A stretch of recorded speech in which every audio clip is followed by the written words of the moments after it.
वो स्टूडियो में स्पीच दी जा रही थी, यानी एक प्रोग्राम चल रहा था जिसमें इजराइल को पानी पी कर धमकाया जा रहा था और उसी टाइम धुई हुई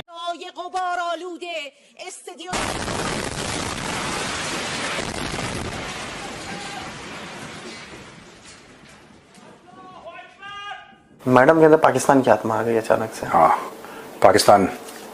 पाकिस्तानी फौज की आत्मा आ गई। उसने बोला सरेंडर। पहले धमकियां दे रही थी वो कि इसराइल को नहीं छोड़ेंगे हम, इसराइल को हम बर्बाद कर देंगे और नस्ल नाबूद कर देंगे। ने पाकिस्तान को फंसा दिया है। इजराइल के साथ शुरू हुई ईरान की लड़ाई में पाकिस्तान का उछल कूद करना उस पर अब भारी पड़ने वाला है। उसका बड़बोलापन और इस्लाम के नाम पर उसके फरेब ने उसकी उल्टी गिनती शुरू कर दी है। दोस्तों, रियलिटी यह है कि पाकिस्तान ने अपने जितने भी बॉर्डर्स ईरान के साथ लगते हैं वो सारे सील कर दिए और कह रहे हैं कि भाई हम किसी भी जो है ऐसी मुश्किल का सामना नहीं करेंगे जो ईरान की तरफ से पाकिस्तान में आए या पाकिस्तान में घुसे। भाई Iran Islamic Republic of Iran broadcasting IRIB करके एक चैनल है ईरान का। वहाँ पे एक एंकर साहिबा थी सहर इमामी मैडम, खूब जोर शोर से इसराइल को धमकियां दे रही थी। तब तक IDF ने एक मिसाइल मारी, वो भागी। मैडम भागी।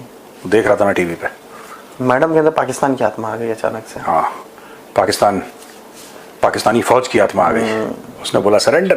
पहले धमकियां दे रही थी वो कि इसराइल को नहीं छोड़ेंगे हम, इसराइल को हम बर्बाद कर देंगे और नस्ल नाबूद कर देंगे। क्यों लगाते हैं सर? ट्रिपल ई है। अच्छा, it's not double E. Israel, इनके अंदर थोड़ा सा शी जिनपिंग आ जाता है। इसराइल बोलते वहां आंखें बंद करके ऐसी छोटी करके इसराइल।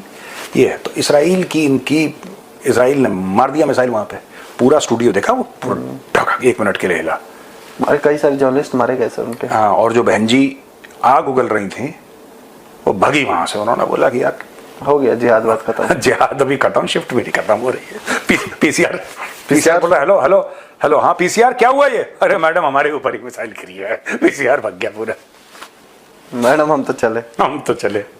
जब आपके वहां दम नहीं है, आपको डर लग रहा है या आपको ईरान का साथ ही नहीं देना, क्योंकि पाकिस्तान को पता है अगर ईरान से कोई भी ऐसे लीडर्स भाग के पाकिस्तान आ गए तो ये बात याद रखना कि इजराइल जो है पाकिस्तान को नहीं छोड़ेगा। और पाकिस्तान ने बॉर्डर्स इसीलिए बंद किए हैं कि भैया पाकिस्तान को पता है कि ईरान के वो लोग जो भागने की कोशिश करेंगे कल को या छुपने की कोशिश करेंगे वो जरूर पाकिस्तान आएंगे, क्योंकि ईरान देख रहा है कि पाकिस्तान जो है मीडिया पे तो उसने भाई पूरी दुनिया सर पे उठाई हुई है कि हम तुम्हारे साथ हैं, हम तुम्हें एटम बम भी दे रहे हैं, हम तुम्हें ये भी दे रहे हैं। लेकिन रियलिटी ये है कि बिना मीडिया पे बकबक करना या बिना मीडिया पे भोंकने के अलावा पाकिस्तान ने अभी तक ईरान के साथ एक तिनके की भी जो है वो हेल्प नहीं की। और USA ने और इजराइल ने कहा तेहरान खाली कर दो, तो ईरान का जो स्टेट ब्रॉडकास्टिंग है टीवी, वो स्टूडियो में स्पीच दी जा रही थी, यानी एक प्रोग्राम चल रहा था जिसमें इजराइल को पानी पी कर धमकाया जा रहा था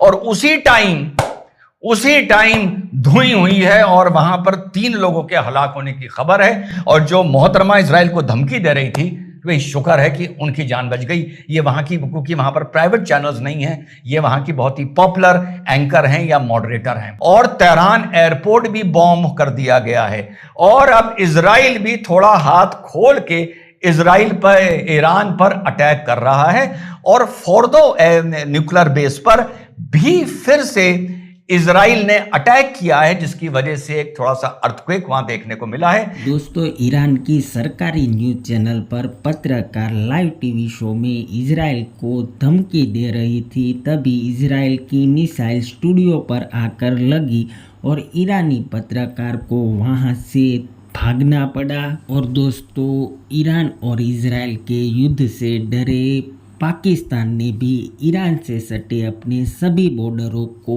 बंद कर दिया है।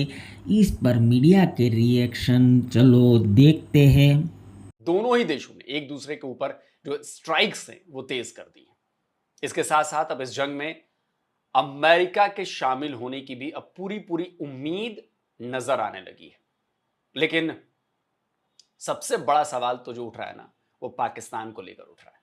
इजराइल को भर भर कर गालियां देने वाला पाकिस्तान अभी ईरान के सपोर्ट की बातें तो बड़ी बड़ी कर रहा है, लेकिन क्या वो जंग में ईरान का साथ देगा या इजराइल के कहने पर, सॉरी, या अमेरिका के कहने पर इजराइल के लिए दुम हिलाने लगेगा?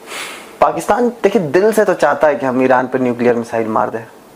इजराइल पे, अरे सॉरी, इजराइल पे। हाँ। ईरान, सॉरी, पैसों के हिसाब से तो ईरान पे ही चाहता है, दिल से इजराइल को। दोनों इसराइल, देखो गलत बोल रहे हो। दिल से इसराइल को चाहता है कि मार दे। हाँ, मार क्यों नहीं पा रहा है? गेंडा स्वामी, हमारा फ्यूज कंडक्टर जो है, तुम्हारा फ्यूज कंडक्टर हमारे, देखो मैं एक बात बताता हूँ, बेसिकली तिरंगा फिल्म देखी है? तिरंगा फिल्म सभी ने देखी है, हमने तो 10-10 बार देखी। जिसने नहीं देखी है सर वो जनजी से भी, हाँ, उसका कोई बहुत बुरा वो है, उसके टेस्ट है लाइफ में। तिरंगा एक ऐसी फिल्म है भैया जो सबको देखनी चाहिए। उसमें एक विलन होता है गेंडा स्वामी। गेंडा स्वामी ने ऐसी मिसाइल बना रखी होती जिससे शहर के शहर भारत में बर्बाद हो जाएंगे। और एक वहां पे होते हैं ब्रिगेडियर रुद्र प्रताप सिंह, ठीक है, ये अपने जो ब्रिगेडियर, हम ब्रिगेडियर थे, ब्रिगेडियर हैं और ब्रिगेडियर रहेंगे। अच्छा, वो तो भैया ब्रिगेडियर साहब थे। ब्रिगेडियर साहब ने उसका फ्यूज कंडक्टर निकाल दिया। फ्यूज कंडक्टर निकालने के बाद उसकी मिसाइल उड़ी नहीं। तो बेसिकली जो ट्रंप है ना, ट्रंप आज की पिक्चर का जो ब्रिगेडियर रुद्र प्रताप है वो ट्रंप है। कल को देखे, ये मैं क्यों बता रहा हूं आपको कि कल को अगर ईरान ये वार जीत जाता है, पाकिस्तान बोलेगा ये हमने ये वार जितवाया, क्योंकि यही रशिया और अफगानिस्तान की वार जब हुई थी, आज तक पाकिस्तान बोलता है हमने रशिया को तोड़ा है, हमने रशिया को भगाया है, हमने अफगानिस्तान की हेल्प की थी। इनकी हेल्प यही होती, भाई हम तुम्हारे साथ हैं, आप लड़ो, आप मारो, आप जो है अटैक करो, आप बम मिसाइल मारो। लेकिन जब वार स्टार्ट हो जाती है, ये पूरे बॉर्डर सील करके आराम से बैठ जाते हैं, बोलते हैं नहीं भाई हमें इससे कोई लेने ना देना नहीं, हाँ हम तुम्हारे साथ हैं, सिर्फ मीडिया तक।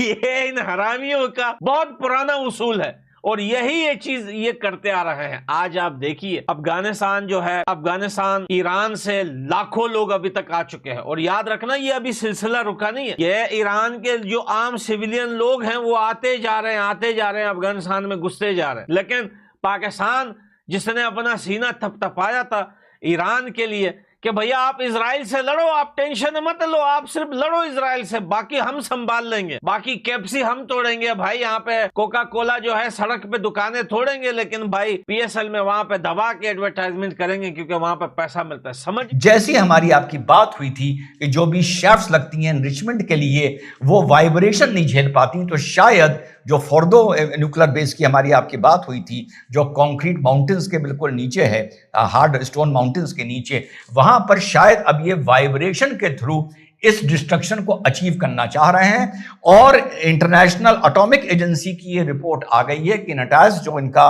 न्यूक्लियर रिएक्टर था वो पूरी तरह से अब डिस्ट्रॉय हो गया है, उसकी सारी शेफ्ट अंदर जो एनरिचमेंट की हैं वो खत्म हो गई हैं और अंदर रेडियो एक्टिविटी स्पिल कर गई है, लेकिन अभी वो अंडरग्राउंड है, इस मारे वो अभी सिविलियंस को और एनवायरनमेंट को अफेक्ट नहीं कर रही हैं।